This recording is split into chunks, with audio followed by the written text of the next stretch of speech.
Hah? Betul nggak? Nah, ingat contoh yang tadi, tanah 3.000 jadi pasar. Jadi kalau saya mau bilang sama orang-orang, ikut Petren tuh bukan pilihan, kewajiban. Kenapa? Blow on kalau nggak ikut. Karena nggak cairkan pakai uang nggak bisa, cashbacknya tidak bisa dicairkan dengan uang apa namanya, maksudnya uang real gitu ya, uang cuma di digital aja, money digital kayak gitu. Jadi nggak bisa dicairkan lewat bank. Oh gitu ya. Nominal aja yang tak iya. bisa dicairkan. Oh jadi hanya berbentuk saldo di aplikasi gitu ya Bu ya? Iya betul, tapi aplikasi saya nggak bisa dibuka, itu cuma datanya aja masuk, tapi nggak bisa diakses sehingga nggak bisa dipakai sampai Indonesia. Bagaimana mungkin kalau memang Pak Petren memang ingin berniat mengembalikan saldo para mitranya, kemudian para mitra ingin mempertanyakan langsung atau bertanya sebagaimana skemanya, atau mungkin ada yang tidak jelas, atau mungkin ada mengalami kendala, ini mereka bertanya kepada siapa? Bukankah lebih baik ini kolom komentarnya dibuka ya, jadi supaya salah dapat respon negatif dari teman-teman netizen gitu teman-teman.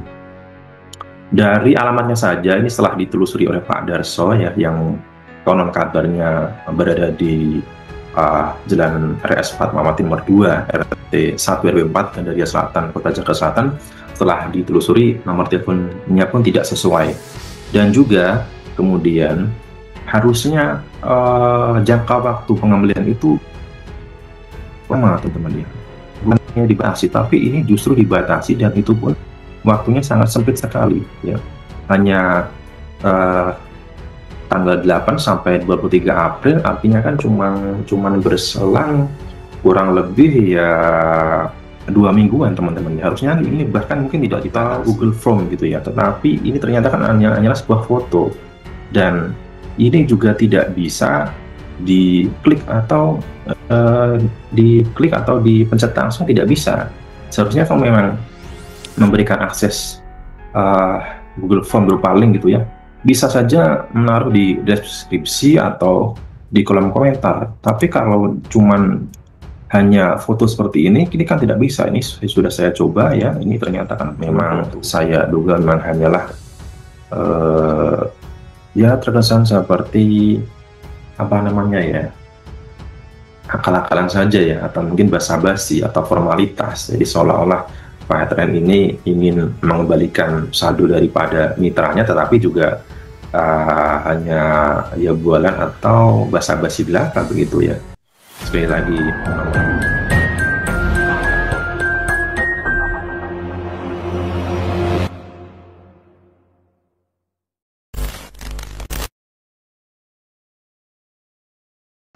Oke. Saya ikut tahun 2013 itu ikut program PSA, itu ambil paket 62 sekitar 17.500.000. Nah di situ saya merasa didolimi ya, karena saya pulang Indonesia tak bisa tak akses, cashbacknya nggak bisa tak cairkan, saya ke bank ini nggak bisa. Itu cuma pulsa saja, tapi pulsanya setelah saya aplikasikan apa namanya PayPay-nya IG itu tidak bisa dipakai ya. Saya datang ke kantornya nggak dapat kejelasan yang pasti, sehingga saya pulang Indonesia nggak bisa pakai uang saya 17.500.000 itu, nggak ada dapat apa-apa. Terus katanya dapat reward untuk Starlegri yang di luar negeri atau dimanapun itu berupa handphone sama cashback. Kalau nggak dapat handphone ya cashbacknya bisa disedekahkan. Saat itu cashback saya mau tak pakai nggak bisa, jadi tak sedekahkan aja. Karena nggak cairkan pakai uang nggak bisa, cashbacknya tidak bisa dicairkan dengan uang apa namanya, maksudnya uang real gitu ya, uang cuma di digital aja, money digital kayak gitu. Jadi nggak bisa dicairkan lewat bank. Oh gitu ya. Nominal aja yang tak iya. bisa dicairkan. Oh jadi hanya berbentuk saldo di aplikasi gitu ya Bu ya? Iya betul, tapi aplikasi saya nggak bisa dibuka, itu cuma datanya aja masuk, tapi nggak bisa diakses sehingga nggak bisa dipakai sampai Indonesia. Oke. Ya. Assalamualaikum warahmatullahi wabarakatuh teman-teman, kembali bersama saya di GA TV. Berikut tadi adalah sebuah video wawancara saya dari bersama ibu-ibu mantan TKW Hongkong ya, yang mana mereka juga merupakan member atau mitra dari Firetrain Sumasur ya. Selain menjadi mitra, mereka juga ditawari bisnis investasi seperti tabung tanah atau usaha, Moyavidi, dan lain-lain. Dan ternyata setelah puluhan tahun mereka bekerja sebagai TKW ya, dan kemudian mempercayakan investasi pada Sumasur berupa tabung tanah, Moyavidi, kemudian potong usaha dan lain. Ini tidak ada laporan, tidak ada keuntungan apa yang didapat, dan juga untuk mengambil haknya kembali pun juga terkesan dipersulit dan tidak jelas teman-teman. Kali ini kita akan kembali membahas terkait dengan Firetrain atau PT Feritra Sentosa International yang sudah bangkrut ya kawan-kawan, dan kemarin pada bulan April ini sempat menyatakan ingin mengembalikan saldo dari mitra-mitra Firetrain yang masih tersimpan atau nyangkut di Firetrain ya. Dan karena kabarnya kan selama ini para mitra Firetrain mengeluhkan saldo mereka yang tidak bisa ditarik teman-teman. Tetapi saya menduga ya, atau mungkin saya juga meyakini bahwa ini hanyalah basa-basi semata ya. Karena kalau memang Firetrain ingin mengembalikan saldo daripada mitranya, bukankah mereka ini sudah mempunyai data begitu ya? Harusnya sudah mempunyai data dan tersimpan rapi di sana. Kemudian Firetrain ini tinggal mengambilkan saldo mereka dan juga menghubungi lewat nomor telepon ataupun email yang sudah tersimpan di database Firetrain gitu. Kalau memang skemanya seperti ini, terkesan seolah-olah mitra Firetrain yang selama bertahun-tahun ini tidak ada kejelasan mengenai bagaimana nasib saldo mereka, dan tiba-tiba selama bertahun-tahun tiba-tiba Firetrain ini memberikan saldo, dan juga ini sosialisasinya dan informasinya pun hanya melalui Instagram teman-teman. Dan anehnya seharusnya kalau memang ini pengembalian, harusnya kan dipermudah akses, dipermudah jalur kontak. Tetapi di postingan Instagram PT Feritra Sentosa International atau Firetrain ini malah menutup kolom komentarnya teman-teman.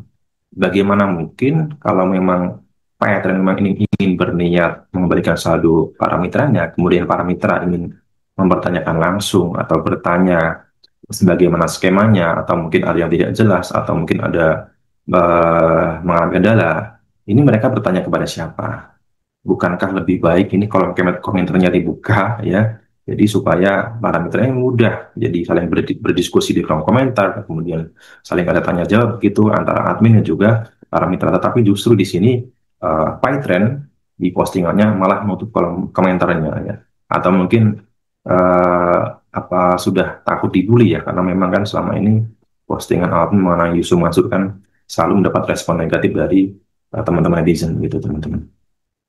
Dari alamatnya saja ini setelah ditelusuri oleh Pak Darso ya, yang konon kabarnya berada di Jalan RS Fatmawati nomor 2 RT 1 RW 4 Gandaria Selatan, Kota Jakarta Selatan.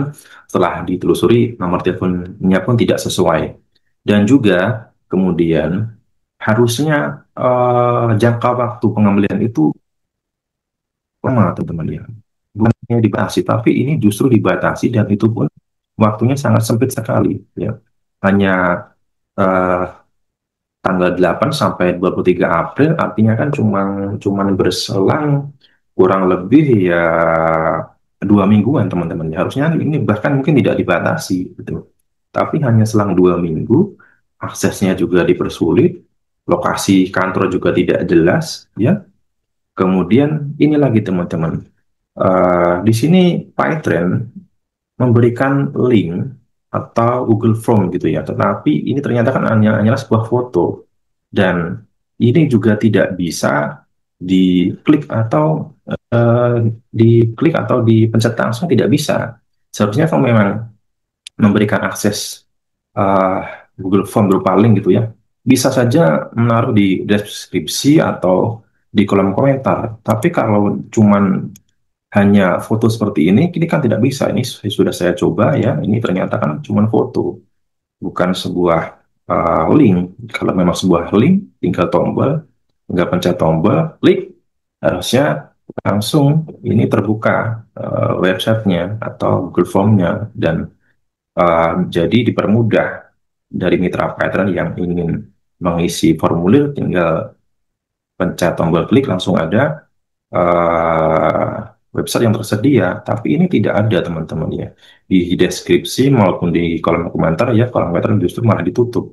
Nah ini kan aneh gitu teman-teman ya. Ya, eh itu tadi ya sebuah kejanggalan-kejanggalan ya. eh, dari mulai jangka waktu yang sangat sempit, kemudian lokasi yang tidak jelas, dan juga apa namanya, link yang juga tidak bisa diklik juga begitu.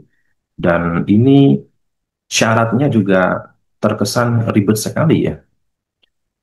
Untuk memastikan proses pemberian dana berjalan lancar, nasabah diwajibkan membawa dokumen berikut: KTP, SIM, paspor ya, kemudian bukti kepemilikan akun PT VSI, tangkapan layar, akun email atau WhatsApp, SMS, atau konfirmasi dari PT VSI, bukti saldo dan upload, dan jika diwakilkan harap membawa surat kuasa begitu. Nah, dan prosesnya selanjutnya adalah klik tautan verifikasi, ini juga tidak bisa diklik ya. Kemudian datang ke lokasi customer care PT VSI sesuai jadwal pengembalian gitu ya, jadwal pengembalian gitu ya. Ambil nomor antrian, nunggu giliran pemanggilan, serahkan dokumen persyaratan, petugas akan verifikasi data. Setelah verifikasi selesai, dana akan diserahkan ya. Ya, ini memang saya duga memang hanyalah eh, ya terkesan seperti apa namanya ya, akal-akalan saja ya, atau mungkin basa-basi atau formalitas. Jadi seolah-olah Pak Hetren ini ingin mengembalikan saldo daripada mitranya, tetapi juga hanya ya bualan atau basa-basi belaka begitu ya. Sekali lagi, nomor lokasi tidak jelas, kemudian dana jangka waktu pengembaliannya juga sangat sempit, hanya 2 minggu saja. Linknya juga tidak bisa diklik, kolom komentarnya ditutup, dan syarat-syaratnya juga sangat ribet sekali atau dipersulit begitu. Ya, teman-teman bisa menilai sendiri dari berbagai macam keanehan postingan pengembalian saldo Python ini ya. Jadi memang ya, kalau teman-teman satu pemikiran dengan saya ya, ini hanyalah memang basa-basi saja begitu. Ya, kemudian kalau kita melihat ya eh, kolom komentar dari Python ini, ketika ada Yusuf Mansur, ini saya bacakan teman-teman ya. Ini responnya sangat negatif juga ya. Uh, Bahkan ketika Python ini memposting sebuah apa namanya, cara top up gitu ya, top up dana. Nah, ini responnya pun juga negatif gitu ya. Kita baca saja. Assalamualaikum, teruntuk Python Official, aplikasi benar. Sekarang aplikasinya sudah tidak bisa digunakan lagi gitu ya. Kenapa sih transfer selalu error? Kak, saya udah lama akun nggak bisa buka gitu ya. Masih dipakai lagi akun, masih dipakai lagi kah akunnya gitu. Kemudian nanya serius, ini kalau kode unik 1 triliun yang mana gitu ya. Jadi ini menyindir Python yang mana sebelumnya kan viral ya, gebrak-gebrak meja butuh duit 1 triliun begitu. Kemudian bubar-bubar woi, berkedok agama lu semua gitu. Penipuan ini bangsa. Mending pakai OVO, Dana, GoPay, dan masih banyak lagi. Ya betul, itu lebih jelas ya. Sok-sokan jadi sponsor klub Egi gitu. Kemudian saya butuh 1 triliun. Ya, kalau ada customer service cerewet, jawab aja, jangan ngaco gitu ya. Gue nggak bisa ketipu ya. Mending pakai ShopeePay. Nah, ini ketika uh, menampilkan isu masuk di postingan Pak official, nah, responnya juga negatif semua ya. Yang punya mobil di komentar ini tolong DM adminnya sekarang ya. Maksudnya diminta sedekah gitu ya. Ayo patungan gitu. Kemudian nggak tahu malu. Selanjutnya kiai apaan ya. Jadi mempertanyakan status. dari Sumosro, apakah memang benar-benar kiai atau benar-benar ustadz gitu ya. Kiai haji dengan tanda tanya begini ya. Artinya apakah pantas disebut kiai haji gitu ya. Apa Anda kepikiran harta gitu? Dari mana duitnya gitu. Nah, ini agak kasar ya, saya nggak bisa baca ini.